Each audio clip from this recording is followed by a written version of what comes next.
I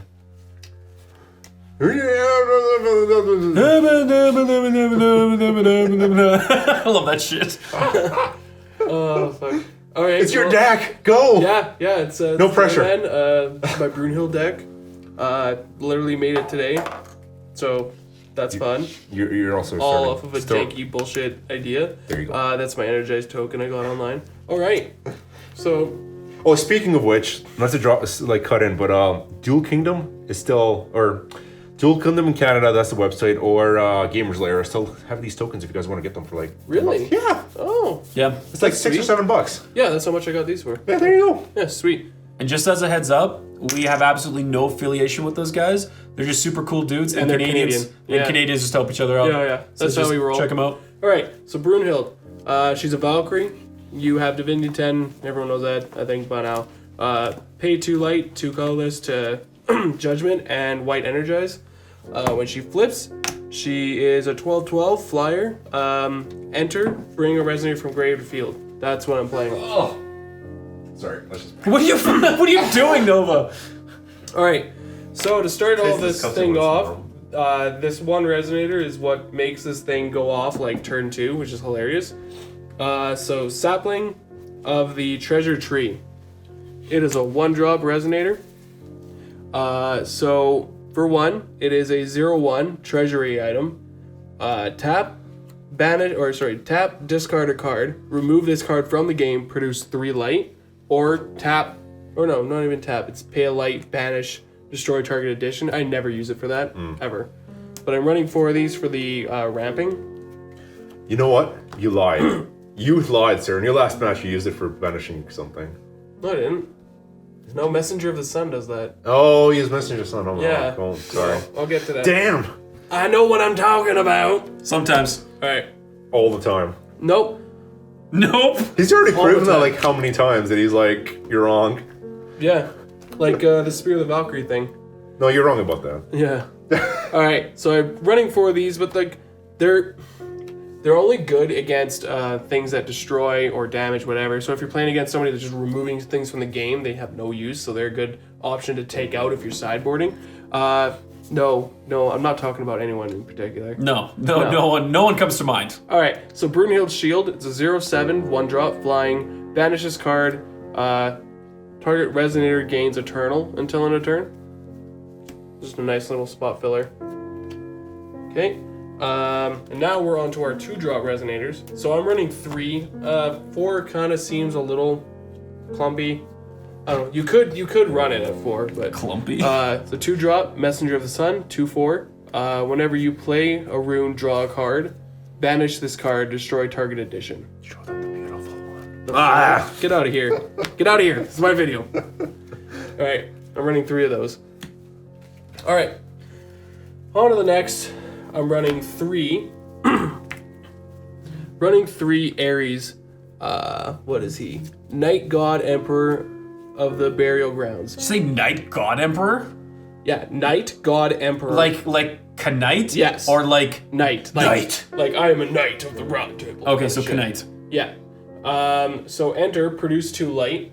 Other light resonators you control gain +2/+2. As long as there are 4 or more runes revealed from the rune area, they gain +4/+4. So he's a nice little ramper. I use him to play my 2-drop additions, or Spear of the Valkyrie when he enters.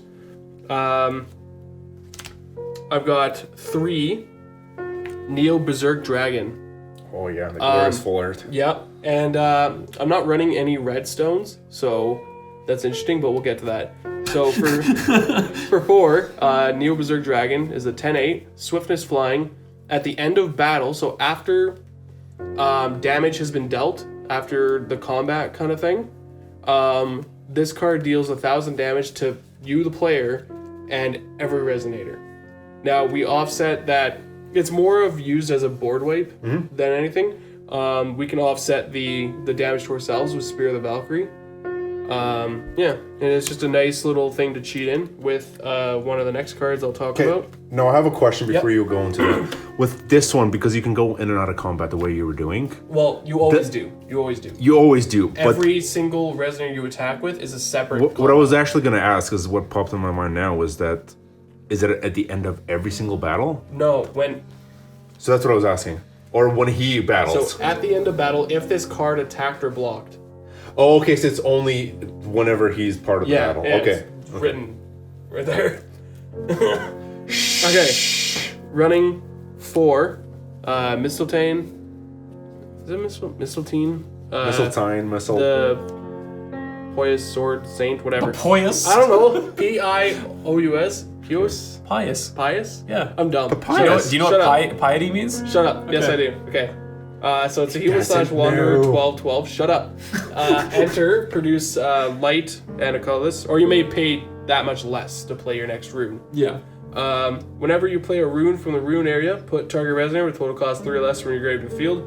I don't really run many useful, like low cost resonators. I mostly just have a little chain that cheats out higher cost ones. Yep. But still could be useful with the plant. No, that gets removed. That gets removed. With messenger or the one that gives eternal. Yeah, Messenger's kind of your ideal one because then you get it back to the field if And then somebody you did play some, a rune. Yeah, you banish it to get rid of it, to get rid of an addition. And then you just play get a it back rune and and then draw.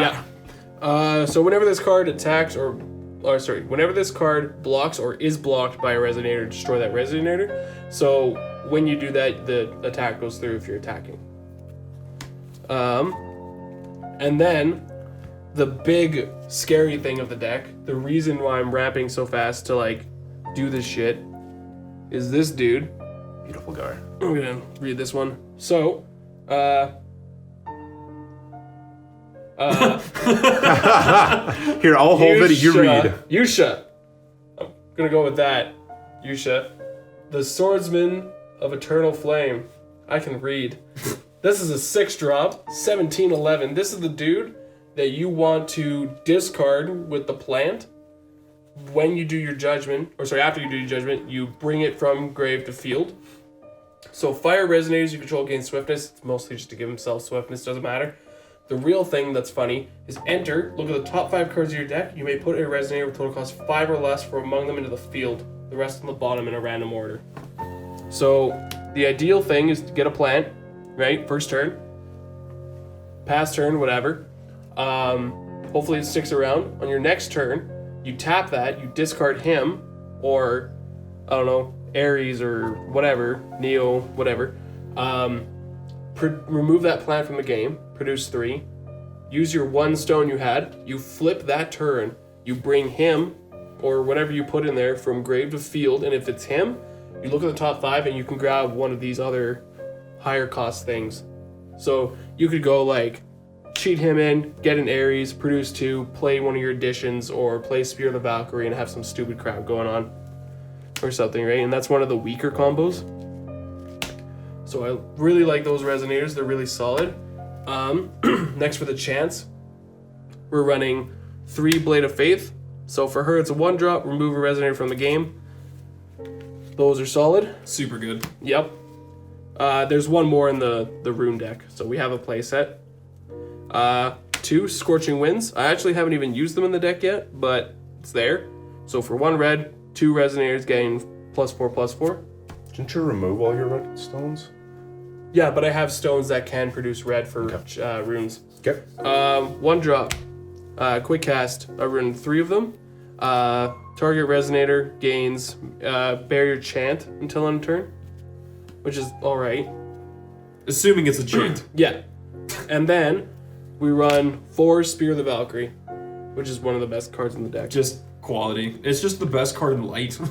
One of them, yeah. That is. And then our additions, running 2 Statue in the Sacred Temple, which, fun fact, is the only card in this entire deck that is from Rhea Cluster. Yeah, so actually that's a big selling point of this deck for all of our European viewers. I know that, especially in Italy, you guys like to play a lot of Valhalla cluster only. So you're not like, screw all this stuff from Rhea cluster. We're hardcore. We only use the new cards. Yeah. So literally, out of this is 40 cards, right? Yep. We usually stick around 40 cards, but I had to ask.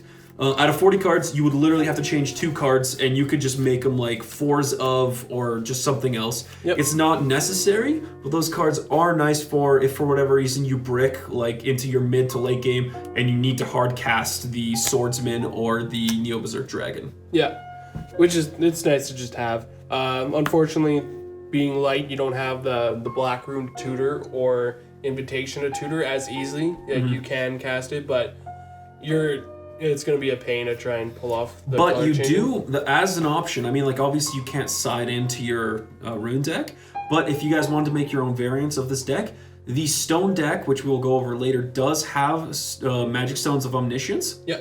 Which lets you tap into them, and of course you can produce the 2 light from That would basically Ares. turn Invitation into a 4-drop, though.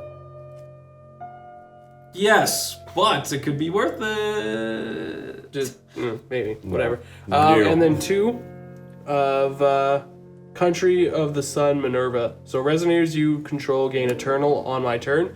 That is used in combination with Neo-Berserk Dragon. Take me home, Country roads, Yeah. West Minerva, country mama. Yes, that.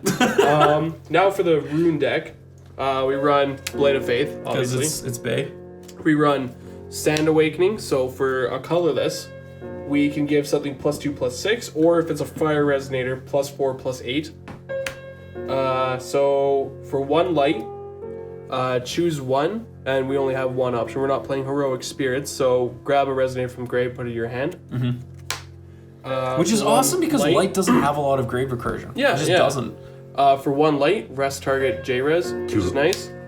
Oh, sorry. And then for 2, destroy target rested J-Res. Yes, and those 2 work phenomenally together. Actually, that's usually my answer whenever I'm playing against Dayman to like take out his Brunhild. Or Spear of the Valkyrie. Can you play all your divinity?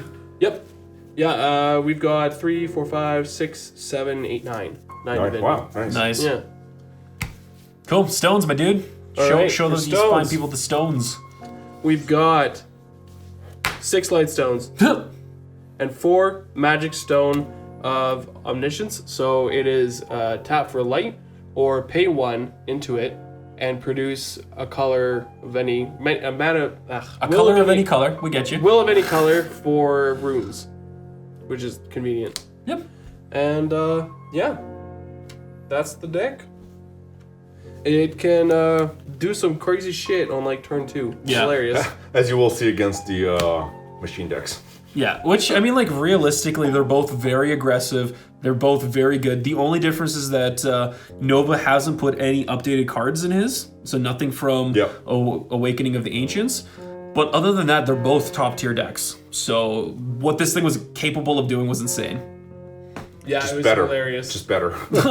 we'll leave that in there. Just way better. Cool. Ramping Hope it up you guys with- enjoyed. Yeah. Okay.